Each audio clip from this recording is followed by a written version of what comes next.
Al-insanu yaqdi hawalay thuluthi hayatihi na'iman. Que signifie cette phrase en français? C'est ce qu'on va voir dans cette vidéo. Avant de commencer, voici les chapitres de la vidéo. Donc on va d'abord lire cette phrase mot à mot, voir le vocabulaire de cette phrase. On va parler ensuite des cas du nom en arabe. Puis on va faire une petite analyse grammaticale de cette phrase. On va voir en un petit résumé les règles qu'on a vues dans cette phrase. Et pour terminer, quelques exercices pour s'entraîner, des exercices qui seront corrigés dans la vidéo suivante.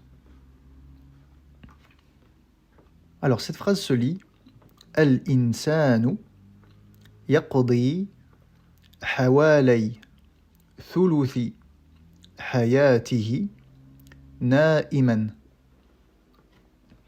Alors quels sont les mots de cette phrase? Insanun signifie un être humain. Qada, c'est le verbe passer, au sens de passer une durée ou un temps. Hawalay, c'est le mot invariable qui signifie environ. Thuluthun, c'est un tiers, c'est-à-dire que le tiers d'une chose, c'est cette chose qu'on divise en 3 parties égales et on en prend une de ces parties. Donc thuluthun, un tiers. Hayatun, une vie. Et na'imun, le participe présent qui signifie dormant, en train de dormir. Dans cette liste ici, hormis le verbe et le mot invariable hawalay, tous ces mots ici terminent par un tanwin dhamma, c'est-à-dire une double dhamma ici, parce qu'ils sont écrits de manière isolée, et donc on dit qu'ils sont dans le cas par défaut, qu'on appelle le cas nominatif. Alors on va voir les cas du nom. En arabe, on va dire qu'un nom se trouve dans tel ou tel cas, selon sa voyelle finale, c'est-à-dire la voyelle qu'il porte sur sa dernière lettre. Lorsqu'un nom termine par une dhamma, ou une double dhamma, c'est-à-dire un tanwin dhamma s'il est indéterminé, on dit qu'il est au nominatif. En arabe, on dit que ce mot est marfou'a. Lorsqu'il est à l'accusatif, c'est-à-dire que sa dernière voyelle, la voyelle que porte sa dernière lettre est une fatha ou une double fatha, donc un tanwin fatha, on dit qu'il est à l'accusatif, donc, et on dit en arabe que le mot est mansoub. Et enfin, lorsqu'un mot termine avec, sur sa dernière lettre, une kasra, ou une double kasra, donc un tanwin kasra, on dit que ce mot est au génitif, et en arabe, on dit qu'il est majrour. Alors, ce qu'il faut retenir, c'est les situations de base dans lesquelles un nom se trouve au nominatif, à l'accusatif ou au génitif. Pour le nominatif, c'est le cas par défaut, donc c'est ce que je viens de dire tout à l'heure en référence au vocabulaire. Lorsqu'on présente un nom de manière isolée, ou que dans une phrase, aucun verbe n'est présent pour modifier le cas du nom, eh bien, il est au nominatif, par défaut. Et dans une phrase, d'un point de vue grammatical, ça va être le sujet du verbe. Le sujet d'un verbe, sauf s'il est modifié, bien sûr, eh bien, il va se trouver au nominatif et donc il va terminer par une dhamma. Va être à l'accusatif toute forme de complément direct d'un verbe. Dans une phrase, lorsqu'on complète un verbe de manière directe, eh bien, ce mot-ci qui complète le verbe, sur la manière dont il est fait, par exemple, ou sur l'objet qui subit le verbe, eh bien, tous ces objets-là vont être à l'accusatif, ils vont terminer par une fatha. Et enfin, pour le cas génitif, ça va être les compléments indirects, c'est-à-dire lorsque l'objet est séparé du verbe par une préposition, par exemple. C'est aussi le cas de ce qu'on appelle le deuxième mot de l'annexion. J'ai fait une vidéo sur l'annexion. Pour bien comprendre, je t'invite à aller voir la vidéo « Les cas du nom en arabe, comment déterminer la dernière voyelle d'un mot ». Donc dans une annexion, le deuxième mot est toujours au génitif. Et enfin, est au génitif tout mot qui suit une préposition. Donc une préposition en arabe, c'est ce qu'on appelle « harfu jar », c'est-à-dire une particule qui va induire un génitif. Alors maintenant, que signifie cette phrase? « Al-insanu yaqdi ».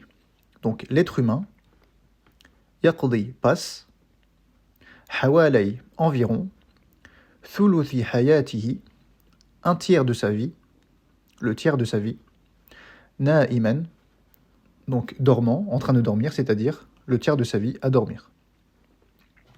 Alors maintenant, on va passer à l'analyse grammaticale. Alors ce que je fais pour chaque analyse grammaticale, c'est que j'identifie en jaune tous les mots qui vont induire un génitif, c'est-à-dire tous les mots qui, après eux, eh bien, le mot qui les suit sera au génitif, autrement dit, portera une kasra sur sa dernière lettre, et en bleu, les verbes et les mots qui vont induire un accusatif. Alors ce qu'on a en jaune dans cette phrase, c'est le mot invariable hawalay, qui signifie environ, et je l'ai mis en jaune, donc le mot qui va le suivre sera au génitif. C'est pourquoi ici, on disait de manière isolée thuluthun pour un tiers, puisque celui-ci vient après hawalay, il se décline au génitif, et donc on lui met une kasra sur sa dernière lettre. Maintenant, pour le verbe, c'est le verbe qada qui est conjugué pour le pronom personnel huwa, qui correspond à il ou lui. Pourquoi? Parce que al-insanu, c'est un nom en arabe qui est masculin singulier. Et donc, al-insanu yaqdi, on pourrait remplacer le mot par le pronom personnel huwa. Huwa yaqdi. Donc le sujet du verbe, on a dit qu'il était au nominatif. C'est pourquoi al-insanu, qui est le sujet du verbe passé, termine par une dhamma sur sa dernière lettre. Maintenant ici, ce qu'on a, c'est ce qu'on appelle une annexion.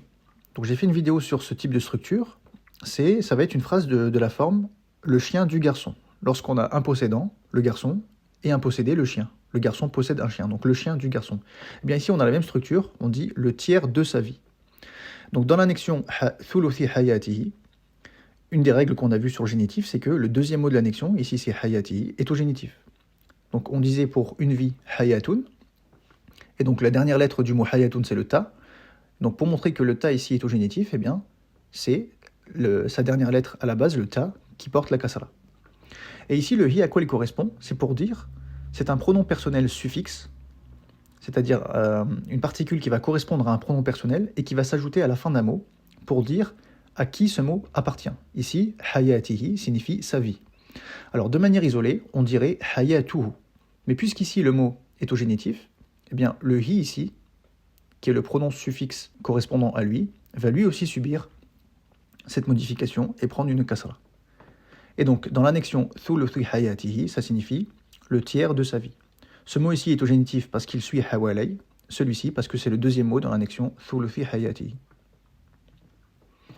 Et enfin, on a ce qu'on appelle un complément direct. Ce mot va venir ajouter une indication à la manière dont l'être humain passe son temps. Donc, « al-insanu yaqdi », donc l'être humain passe son temps comment? Ici, ce qui va compléter ce que je viens de dire, c'est un complément direct. C'est pourquoi le mot « na'imun », qui était au nominatif, va se mettre à l'accusatif, puisque c'est un complément direct du verbe passer, passer le temps.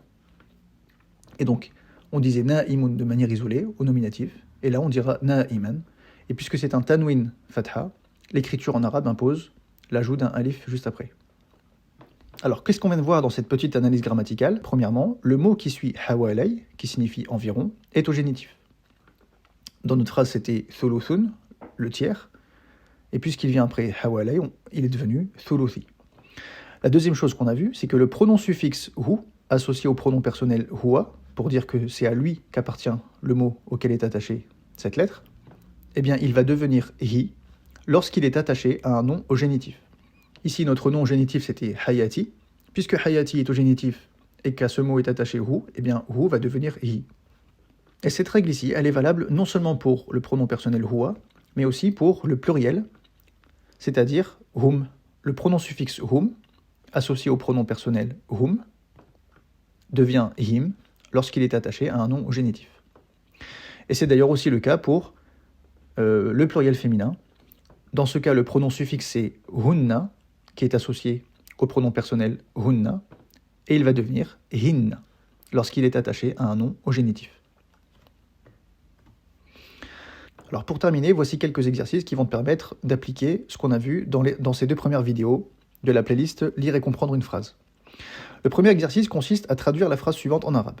La faim est un état naturel de déficit énergétique chez l'être humain. Alors cet exercice est lié à la première vidéo de la playlist « Lire et comprendre une phrase ». Et pour traduire cette phrase, je t'ai mis ici les mots dont tu as besoin pour traduire la phrase. Ju'un, c'est une faim. Huwa, c'est toujours le pronom personnel il ou lui. Halatun, comme on l'a vu dans la première vidéo, c'est un état. Tabi'iyun, naturel. Min va servir à dire de ou parmi. Naqsun, c'est un déficit. Taqiyun, c'est l'adjectif qui signifie énergétique. Inda signifie chez. Et enfin, insanun, un être humain. Alors le but de cet exercice, c'est non seulement de traduire cette phrase et donc de trouver les mots en arabe correspondants, mais aussi les voyelles qui vont bien, en s'appuyant sur l'analyse grammaticale de la première vidéo. Et le deuxième exercice consiste aussi à traduire la phrase suivante en arabe. L'enfant passe environ la moitié de sa journée à jouer. Et cette fois, on va se baser sur ce qu'on a vu dans cette vidéo. Et pour ça, je te donne les mots dont tu as besoin pour traduire la phrase.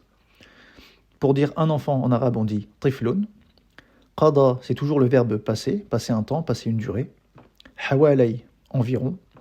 Nisfun, cette fois c'est une moitié, là où tout à l'heure on avait thuluthun pour un tiers. Naharun, une journée. Et pour terminer, on a ici cette fois un autre participe présent. Tout à l'heure on avait na'imun, ici on a la'ibun, qui signifie jouant, en train de jouer. Je corrigerai ces deux exercices dans la vidéo suivante.